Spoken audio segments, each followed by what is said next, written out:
Breaking news. Afenifere reveals shocking reasons why Donald Trump is after President Bola Tinubu. My country people, this is interesting. Let's find out more as we hit the news. But if you're joining us for the first time, you're very much welcome. I sincerely appreciate your presence. Kindly subscribe and please don't forget to give us a thumbs up. Thank you. Now, the Lagos Pan-Yoruba Socio-Political Organization Afenifere yesterday disclosed that the recent threat by Donald Trump to invade Nigeria to fight terrorists was a mere decoy. It was only a decoy to mask his displeasure over Tinubu's stand on matters of public interest.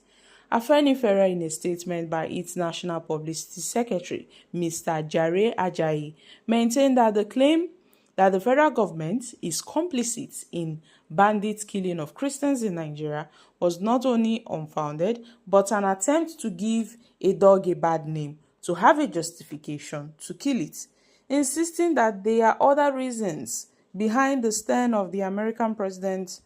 Afenifere stated that the major reason for the posture was economic.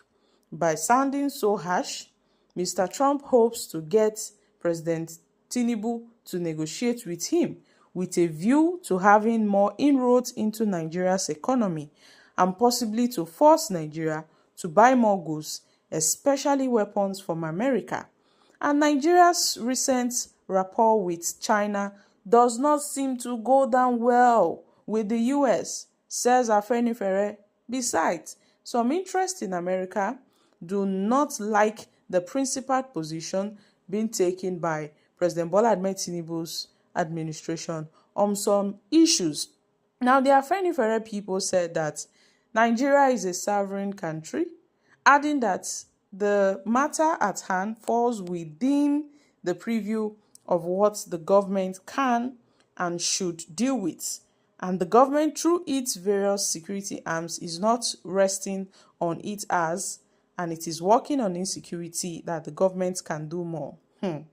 My country people, this is really wonderful. I mean, Afenifere coming out to defend Tinubu's identity amidst all this crisis and saga is interesting. Because tell me, why would Afenifere say that Nigeria is a sovereign nation? How are we a sovereign nation? A sovereign nation that cannot defend its own people from the hands of terrorists? We are more like a suffering nation than a sovereign nation. In fact, we are a suffering sovereign nation. There is no atom of independence.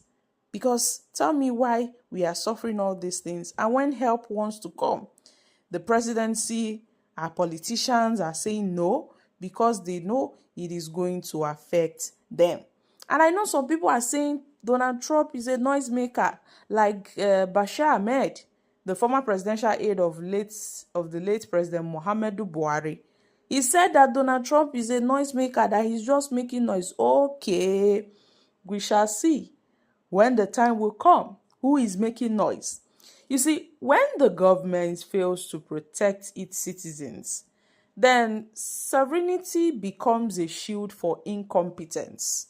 You cannot say that we are a sovereign nation, meanwhile we are suffering from eternal threats. And this has, sparked global outrage that an outsider now has decided to come and expose the rot from within. A sovereign nation that cannot defend her people against national insecurity, against eternal security. It pains me so much when I see people coming up to say that Nigeria is this, Nigeria is that, and some certain things are not happening. It is a known fact. It is a known fact that these terrorists and bandits are going around causing mayhem. Now look at what happened recently in Benue State. Some persons were also killed. But what did the government say about it? So, my country people, make una come shook mouth for this matter. Governor Babajide Sanwo-Olu also called for calm and urged Nigerians. Sanwo-Olu don tell the people of Lagos State and Nigerians say make we no mind wetin Trump dey talk o. Say we have to defend our country. We have to defend this government against any form of external threat. How are we to defend our country? Governor Babajide Sanwo-Olu, how are we to defend this our government from threats? The government themselves, have they defended us from these threats that we are facing? No, they've not. So I don't know why the government are feeling threatened. It's as if Donald Trump wants to come and fight them. Donald Trump is not coming to fight them. He's coming to fight the threats we are facing, except they themselves are the threats. Now the government are calling on Nigerians to rise up and say no against external threats. Meanwhile, the same government are the ones opening fire on innocent protesters. If Nigerians today come out say we wan stage protest, na the same government dem, na dem go still open arms, carry gun, dey kpai plenty people, dey throw tear gas. Now e don reach turn wey be say Nigerians go go keep quiet now. They say make we come defend. Wetin we wan defend? It's not possible now. What are we defending? So this is interesting. Hey, everywhere they hot, my country people. Everywhere they hot. Meanwhile, Ted Cruz don talk say he go review some certain names of people wey be say he know say their hand dey for all these things.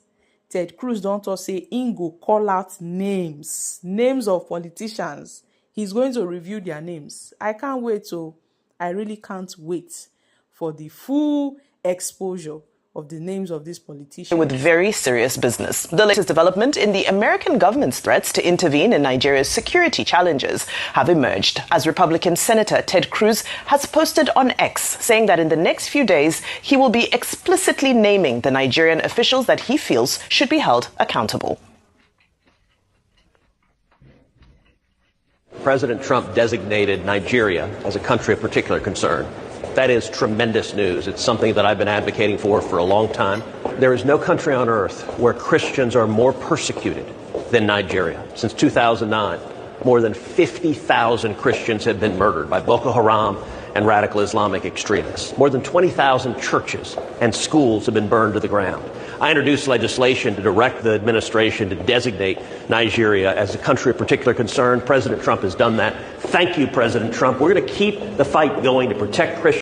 On his X account that accompanied this video, he also shared a statement, and that read, "I've been pushing for legislation to designate Nigeria as a CPC and to impose sanctions on the Nigerian officials responsible. Thank you to President Trump for his leadership in imposing the designation and more broadly for fighting to stop the murder of Christians in Nigeria.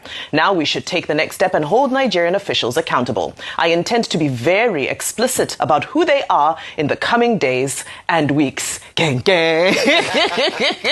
Rufa, you were saying you hope your name is not on the list. No, I'm joking. I'm joking. I'm not doing What's it's your politicians. take on this? Yes, I know. It's Nigerian politicians that will be asking now that, hey, hope my name is not on the list. Hope my asset in America. Hope my name is not on the list. Little wonder that we are really here, even the debate. Someone say, don't talk about Trump. Don't talk about Trump in the past. But the truth is, the question will be, it's not just about naming names. What basis will he be naming those names? Are they going to also bring out the empirical research? Because we also run the risk of naming names out of vendetta. And it's not today politicians have been named in all of this insecurity. But some politicians have come out to say, oh, it's out of vendetta. So we would like to see based on the intelligence. So for me, it's not about the naming of names, which I wanted Cruz to name. Because it's not today we've been having names. What about the names that were released in Dubai of terrorist financiers? What happened? We didn't get anything out of it. So if these names can come out, yes. But also the research behind the names, the intel. So America can release that credible intel so we can see it. But if you are just naming names and all of that, I don't think that's the way to go. We must also see the research and the rigor and the knowledge system behind it. Because a lot of people have died. And we have no idea what it means to lose somebody that ought not to die. There are many cases people have called me in the middle of the night for kidnapping and the like, and so many things like that. For killings, across this country. For Zabaramari farmers, a lot happening. and people must be made to account for it. But most importantly, like I argue, apart from the calisthenics of the West and their own interests, we should solve that problem internally. Vimba, Nigeria has the capacity. We are ECOMOG. We shelled out $15 billion to defend other African countries and bring peace to Liberia. The peace in Liberia today, the peace in Sierra Leone, Nigeria did it. Why can't we do it for ourselves?